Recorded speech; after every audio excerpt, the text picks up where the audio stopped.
اس سورہ مبارکہ کا انشاءاللہ وہ ہمارے جمعے میں چل رہی ہے، انشاءاللہ وہاں تفصیل کے ساتھ یہ بات ہوگی۔ ایک چیز بس آخری اس میں یہ بھی ہے بیان کر دی جائے، اس صورت کی آیت نمبر 27 میں اللہ تعالیٰ نے رہبانیت کا ذکر کیا ہے۔ فرمایا کہ وَرَهْبَانِيَّةً ابْتَدَعُوهَا مَا كَتَبْنَاهَا عَلَيْهِمْ إِلَّا ابْتِغَاءَ رِضْوَانِ اللَّهِ فَمَا رَعَوْهَا حَقَّ رِعَایَتِهَا۔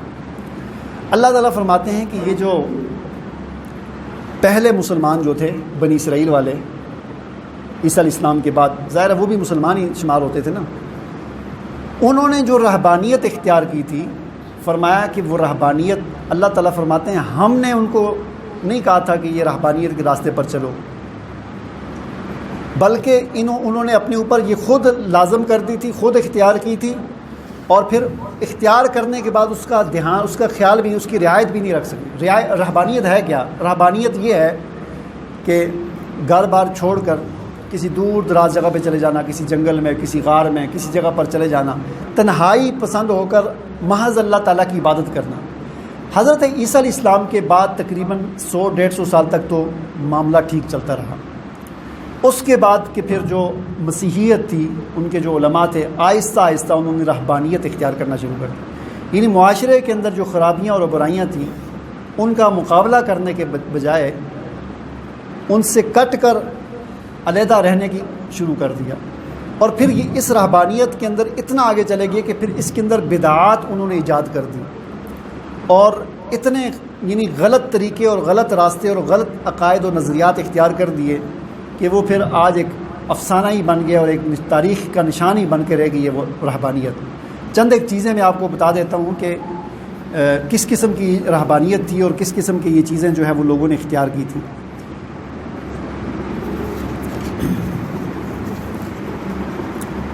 بعض لوگ جو ہے نا وہ جو راہب ہوتے تھے وہ سخت ریاضتیں اور اس کے لیے نئے نئے طریقے اپنے آپ کو اذیت دینے کے اختیار کرتے، کہتے تھے جو آدمی اپنے آپ کو جتنی تکلیف دے گا نا وہ اتنا نیک ہوگا، یعنی بھوک کئی دن تک کھانا نہیں کھانا اور اپنے آپ کو تکلیف۔ اور بعض ایسے ہوتے تھے کہ وہ ہر وقت 50 کلو کا ایک بورا اپنے سر پر اٹھا کے رکھا ہوتا تھا کہ جتنا وزن اٹھائیں گے درد ہوگا، تکلیف ہوگی تو اتنا ہمیں ثواب ملے گا۔ یہ اس طرح کی فضول چیزیں انہوں نے بنا دی تھی۔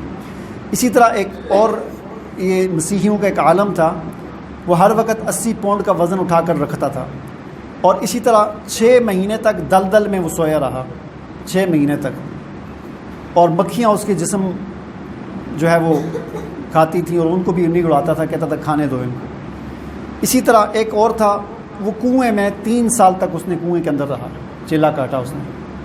ایک اور تھا، وہ مکئی کھاتا تھا صرف، لیکن اس طرح نہیں کھاتا تھا، اس مکئی کو پہلے پانی میں بھگوتا تھا کئی دن تک، پھر اس سے بدبو آتی تھی، تو وہ بدبو جب آتی تھی پھر کھاتا تھا، کہتا تھا مشکل ہے نا اس طرح کی کھانی، جتنا مشکل کام کریں گے تو اتنا اجر و ثواب ملے گا۔ تو یہ رہبانیت پھر یہ چیز بن گئی تھی آہستہ آہستہ۔ ایک ایسا تھا کہ وہ 40 سال تک جی اس نے زمین کو اپنی پیٹھ نہیں لگائی، یعنی کھڑا ہی رہا، دیوار کے ساتھ ہی بس سو جاتا تھا ایسے۔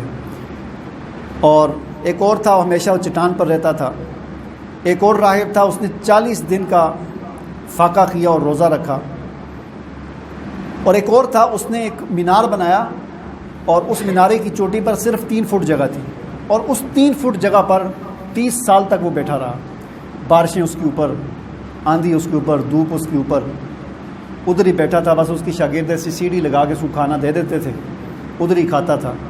اور پھر بعد میں اس نے اپنے آپ کو رسی کے ساتھ باندھ دیا، جب بہت 30 سال کے بعد کمزور ہو گیا، بوڑھا ہو گیا بہت، اور رسی اس کے جسم کے اندر گھس گئی، پھر اس کے اندر کیڑے پڑ گئے۔ کیڑے پھر اس کے جو ہے نا وہ، اگر کوئی کیڑا کہتے ہیں کہ نیچے گر جاتا تھا نا، وہ اٹھا کر پھر اوپر رکھ دیتا تھا، کہتا کھاؤ یہ تمہارا رزق ہے۔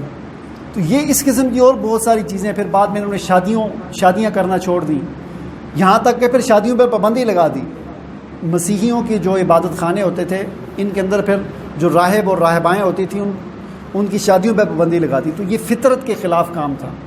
تو پھر یہ چیز بگڑتے بگڑتے یہاں تک پہنچ گئی کہ پھر اندر زنا کے اڈے بن گئے، وہ ان کی جو مسجدیں کہہ لیں، ان کے جو عبادت خانے ہوتے تھے زنا کے اڈے بن گئے، اور اندر اس طرح کی غلط کاریاں ہوتی تھیں۔ بظاہر یہ ہوتا تھا کہ جی شادیاں بھی نہیں کرتے۔ بہرحال یہ چیز ہوتی تھی رہبانیت، جو بگڑتے بگڑتے جاتے۔ اللہ تعالیٰ فرماتے ہیں کہ ہم نے نہیں کی، اسی لیے حضور نبی کریم صلی اللہ علیہ وسلم نے فرمایا کہ لا رہبانیت فی الاسلام، اسلام میں کوئی رہبانیت نہیں ہے۔